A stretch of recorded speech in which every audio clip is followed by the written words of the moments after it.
नमस्ते dear viewers. तो आज इस वीडियो का हमारा जो टॉपिक है वो लॉयड्स मिरर है। तो इस वीडियो में सबसे पहले हम लोग ये समझ लेते हैं कि लॉयड्स मिरर क्या होता है, इसे किसने डिवाइस किया, और फिर आगे चलेंगे, फिर इंटरफेरेंस पैटर्न्स की भी बात करेंगे। तो सबसे पहले ये जो यहाँ पर हम देख रहे हैं ये एक ग्लास शीट होता है, ठीक है। एक्चुअली में जो लॉयड्स मिरर है ये एक्चुअली में ग्लास शीट होता है, ठीक है। जिस ग्लास शीट का जो फ्रंट सरफेस होता है, ये जो येलो वाला रीजन देख रहे हैं, ठीक है, उसके फ्रंट सरफेस को हाईली पॉलिश्ड किया जाता है, ठीक है। और उस ग्लास शीट का जो बैक सरफेस है उस बैक सरफेस को ब्लैकेंड किया जाता है। जो उसका फ्रंट सरफेस है उसके फ्रंट सरफेस को हाईली पॉलिश्ड इसलिए किया जाता है ताकि जो भी लाइट इस सरफेस पर फॉल करे वो ईजिली रिफ्लेक्ट हो सके, ठीक है। अगर यहाँ कोई सोर्स कंसिडर कर ले तो यहाँ से अगर लाइट फॉल करेगा तो ये लाइट बहुत ईजिली रिफ्लेक्ट कर सके, इसीलिए इसके फ्रंट सरफेस को हाईली पॉलिश्ड किया जाता है। और इसका जो बैक सरफेस है इसे ब्लैकेंड करते हैं हम, ठीक है। ये देख पा रहे हैं ब्लैकेंड, इसे ब्लैकेंड इसलिए करते हैं हम ताकि यहाँ पर क्या हो, कुछ लाइट ट्रांसमिट करके अंदर आएगा तो यहाँ पर मल्टीपल रिफ्रैक्शंस ना हो, इसलिए इसे ब्लैक एंड किया जाता है। हमें यहाँ पर रिफ्लेक्शन करवाना है, रिफ्रैक्शन नहीं, इसलिए मल्टीपल रिफ्रैक्शंस को अवॉइड करने के लिए हमने यहाँ पर इसे ब्लैक एंड किया है। और ये जो मिरर है इस मिरर को हम लोग लॉयड्स मिरर इसीलिए कहते हैं क्योंकि हम्फ्रे लॉयड ने, ठीक है, ये है हम्फ्रे लॉयड ने 1834 में इसे डिवाइस किया था। और हम्फ्रे लॉयड ने लॉयड्स मिरर को इसलिए डिवाइस किया ताकि वो इंटरफेरेंस पैटर्न्स को ऑब्टेन कर सके और साथ ही साथ कोहेरेंट सोर्सेस भी बना सके। तो चलिए चलते हैं, देखते हैं कि कैसे लॉयड्स मिरर से इंटरफेरेंस पैटर्न्स हमें मिलेंगे। तो ये हमारा डायग्राम हो गया, हमने यहाँ पर पूरा डायग्राम बना के रखा है। ये जो हम देख रहे हैं ये वाला हमारा स्क्रीन है और ये जो हम देख रहे हैं ये एक स्लिट है, जिस स्लिट को एक मोनोक्रोमेटिक सोर्स ऑफ लाइट, ठीक है, यहाँ पर जो हम देख रहे हैं ये वाला ये एक स्लिट है जिस स्लिट को मोनोक्रोमेटिक सोर्स ऑफ लाइट ने इल्यूमिनेट किया है। और यहाँ पर हमने एक मिरर रखा है जो लॉयड्स मिरर है, ठीक है। अब देखिए यहाँ पर क्या होता है कि ये जो स्लिट है और ये जो मिरर है, ठीक है, यहाँ जो स्लिट है और ये जो मिरर है, स्लिट कुछ ऐसे है, ऐसे, ठीक है। और ये जो मिरर का जो फ्रंट एंड है, ये एम वाला जो एंड है, एम वाला, इस एंड को और स्लिट को कुछ ऐसे रखते हैं हम लोग, पैरेलल रखते हैं, ठीक है, कुछ ऐसे देख लीजिए अच्छे से, पैरेलल रखते हैं। ऐसा इसलिए रखते हैं क्योंकि यहाँ से इस स्लिट से जो भी लाइट फॉल करेगा इस मिरर पे वो ग्रेजिंग इंसिडेंस को सफ़र करना चाहिए। क्या सफ़र करना चाहिए? ग्रेजिंग इंसिडेंस,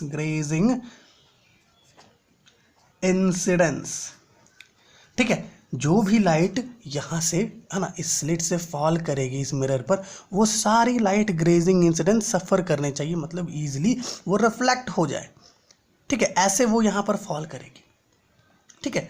अब देखिए स्लिट से यहाँ पर हमने दो रेज लिया है, एक रे क्या हो रहा है, जो मिरर है उस मिरर की इंड एम पर फॉल करके रिफ्लेक्ट हो जा रही है और स्क्रीन के किसी पॉइंट बी पर जा करके मिल रही है।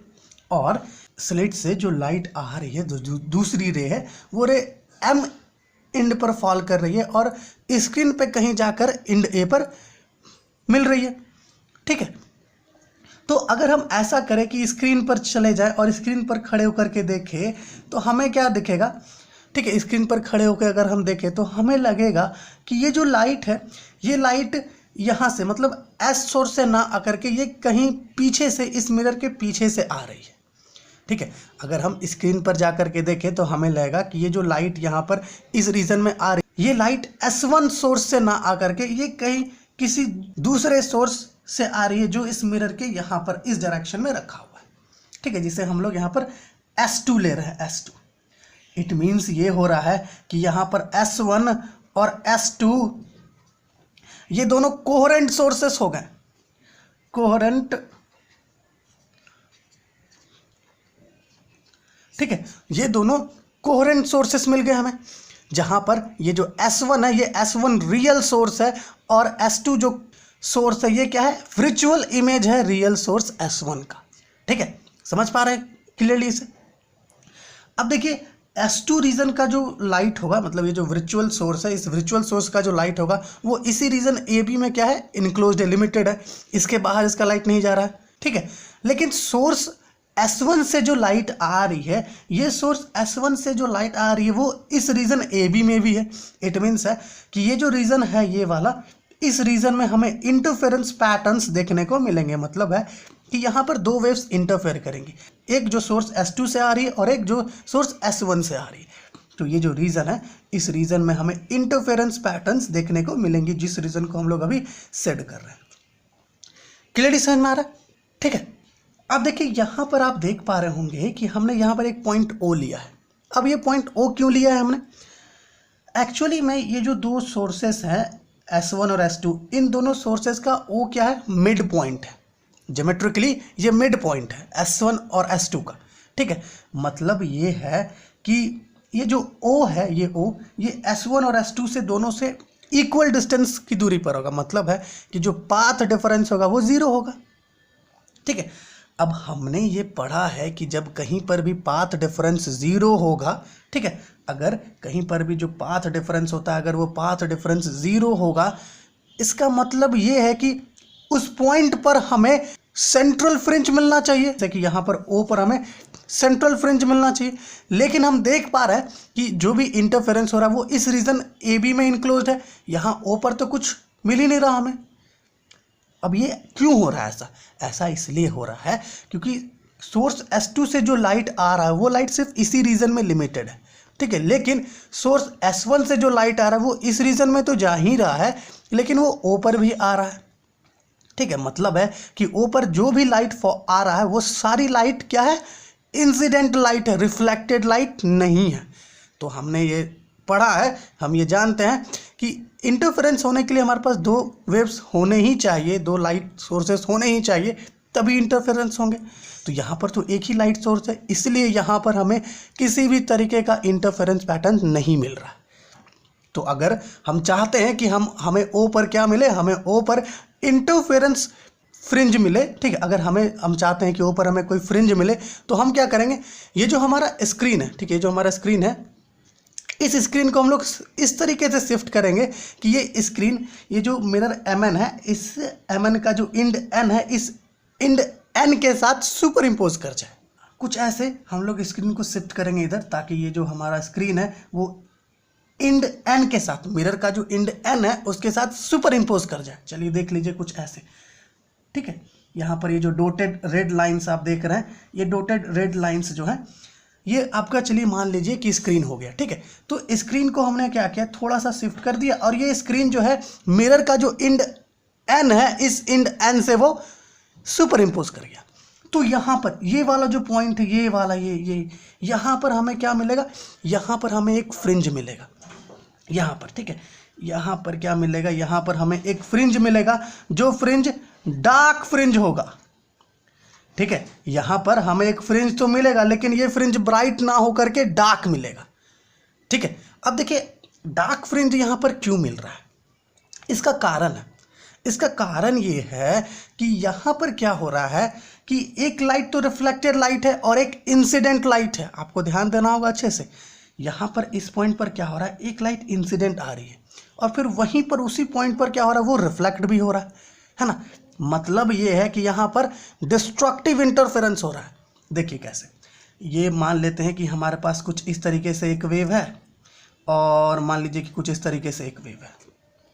अगर ये वेव इसके साथ सुपर इम्पोज कर जाए, मतलब है कि एक गिवन वेव का क्रेस्ट है ना अनदर वेव के ट्रफ के साथ अगर सुपर इम्पोज करती है तो हमें डिस्ट्रक्टिव इंटरफेरेंस मिलता है ना।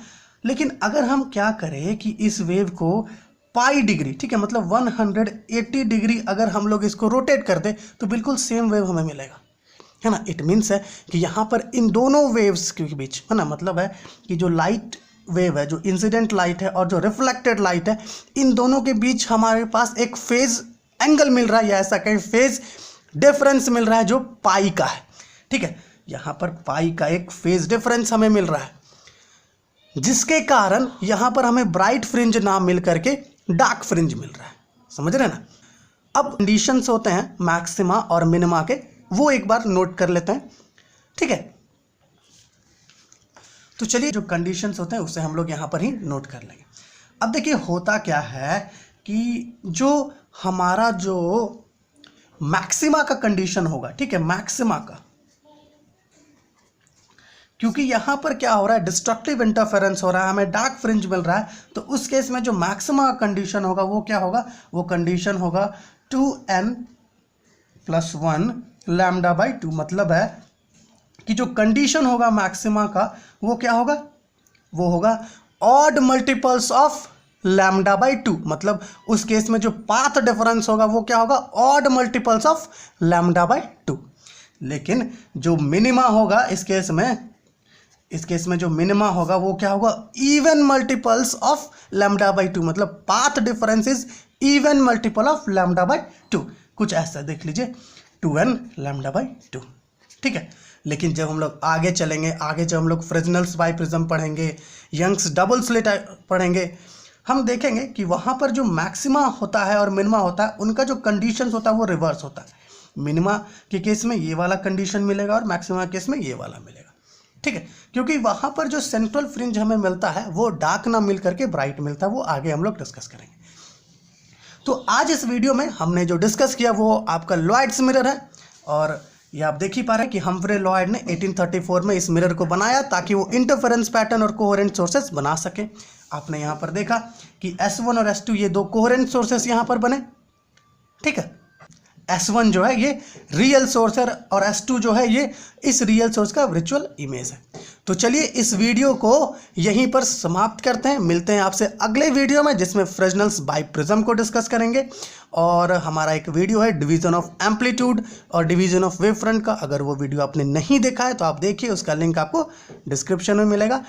तो मिलते हैं आपसे अगले वीडियो में, तब तक के लिए धन्यवाद।